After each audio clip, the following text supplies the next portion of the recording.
शास्त्र, सदगुरुदेव, संत, धर्म, इनकी परतंत्रता स्वीकार करने वाला माया से मुक्त हो जाता है, वो स्वतंत्र हो जाता है। आज कितना विवेक शून्य होता जा रहा है समाज। हमारे ब्रह्म ऋषि मनीषियों ने, बड़े बड़े महात्माओं ने विचार करके शास्त्रों का शोधन किया है। लोग शास्त्रों की अवहेलना करे, सब पंडितों ने लिख दिया है, सब ऐसे अवहेलना करते हैं। क्या जाता है, किसी को भी गाली दे सकते हो तुम, तुम्हारी जबान है, लेकिन ध्यान रखना ये जबान बोलने लायक नहीं रह जाएगी। ऐसी दुर्गति होगी कि बोलने लायक नहीं रहोगे। अभी है, बोल लो, गाली दे लो, चाहे सूरदास को दे लो, चाहे तुलसीदास जी को दे लो, चाहे शंकराचार्य को बोल दो, बाणी है तुम्हारी। लेकिन ध्यान रखना, तुम्हारे पुरखे भी जो ऊपर है ना, वो भी नरक पहुंच जाएंगे। बिल्कुल ध्यान रखना, चाहे जो युग हो, निर्णय बिल्कुल करेक्ट होता है। निर्णय में कोई हमारे ठाकुर जी के वहां ऐसी गुंजाइश नहीं कि तुम मनमानी, छूट दिया गया है तुम्हें, जो बोलो, भगवान को गाली दो, राम को गाली दो, श्री कृष्ण को गाली दो, जो दोगे तुम्हें परिणाम में भोगना पड़ेगा। सावधान हो जाओ। ये शास्त्र ऐसे लोगों के द्वारा नहीं लिखे गए हैं कि वो जाति पक्ष वाले हो या वो किसी मान प्रतिष्ठा के, वो साक्षात भगवत स्वरूप को प्राप्त महापुरुष लिख रहे हैं। हर धर्म की मर्यादा का भगवान ने ही स्थापना की, रचना की है। हम उसके अनुसार चलेंगे तो वस्तु का बोध हो जाएगा। हम देह धर्म में चलेंगे, हम वासना के खेल खेलेंगे और शास्त्रों का अर्थ जान जाएंगे। आश्चर्य की बात है, बड़ी स्थिति भयावनी लग रही है। भाई जी महाराज कह रहे, आज के 50 वर्ष पहले कह रहे, बड़ी स्थिति भयावनी लग रही है। हमें तो ऐसा लग रहा है कि परिणाम में सब क्या होगा, ये सब क्या होगा परिणाम में। सच्ची बात, सच्ची बात, कभी कभी हृदय घबरा जाता है जब लोगों की भावनाएं देखते हैं। गालियां बोलते हैं, बड़े बड़े महापुरुषों को गालियां बोलते हैं, वो तो ऐसा लिख गया। अरे पता है, जिनके अधीन सर्वेश्वर भगवान है, वो महापुरुष है।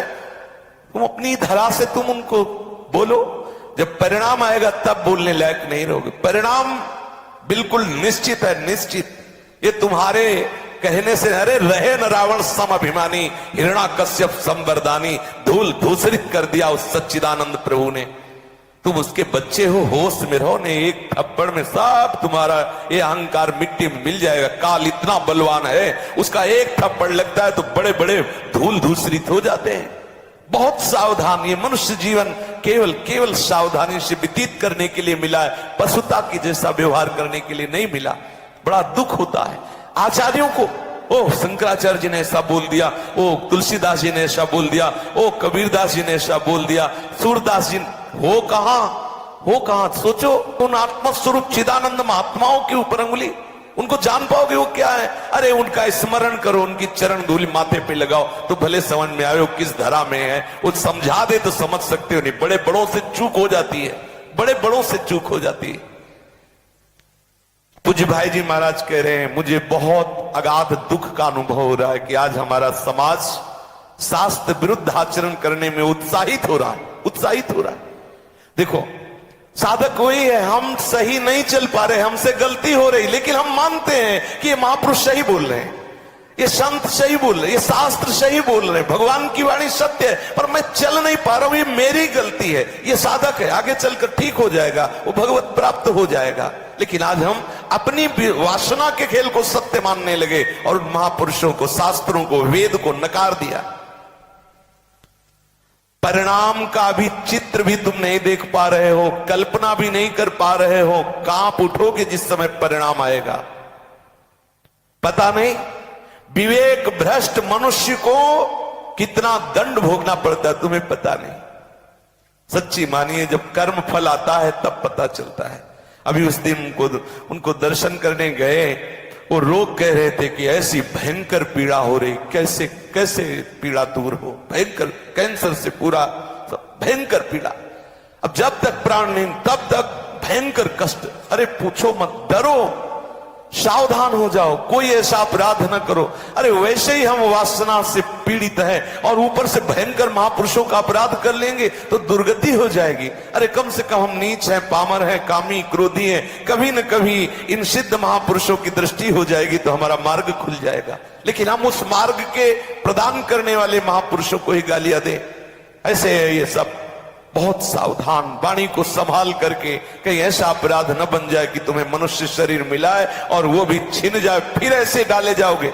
भगवान जब तुम्हें केचुआ बना देगा तब क्या करोगे?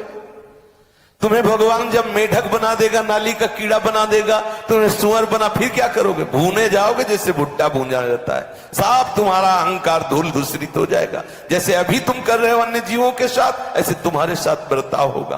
बहुत सावधान, बहुत। ये महापुरुष जन मां की तरह हृदय में पीड़ा रखते हैं, इसलिए कह रहे हैं मुझे अगाध दुख हो रहा है। अरे तुम चित्र भी नहीं देख पा रहे हो कि तुम्हें परिणाम में क्या भोगने को मिलेगा।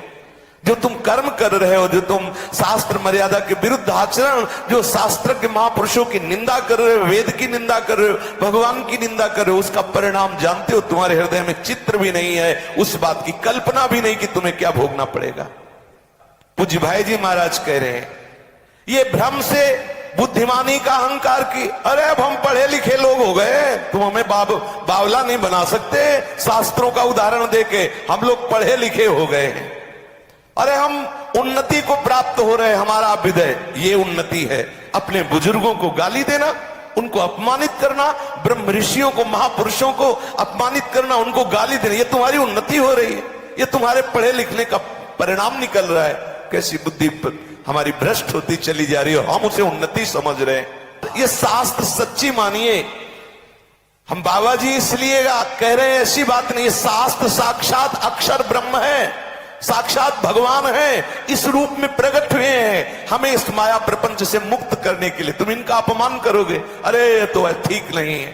अरे अपनी बुद्धि को डांटो जो उसको समझ नहीं पा रही। महापुरुषों के वचनों में तुम क्यों में प्रश्न लगा दोगे, कैसे समझ पाओगे? खूब नाम जप करो, अगर शास्त्र का साक्षात्कार न हो जाए तो बताना।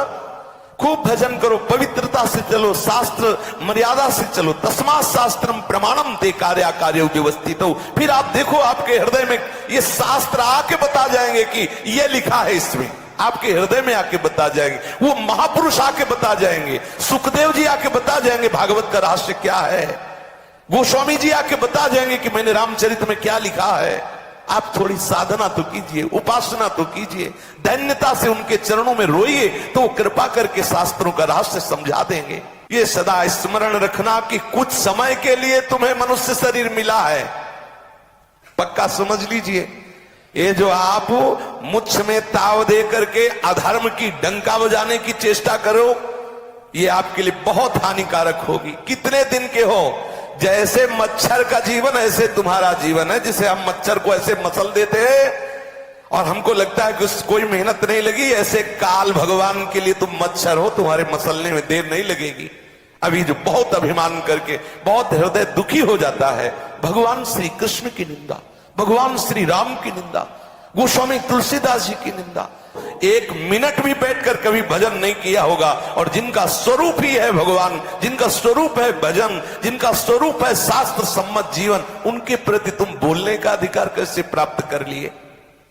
इंद्रियों की तृप्ति में झूठे दिखावे में लगने वाले, झूठे शरीर का पोषण करने वाले सच्चिदानंद आत्म स्वरूप में स्थित इन महापुरुषों को कैसे जान पाओगे?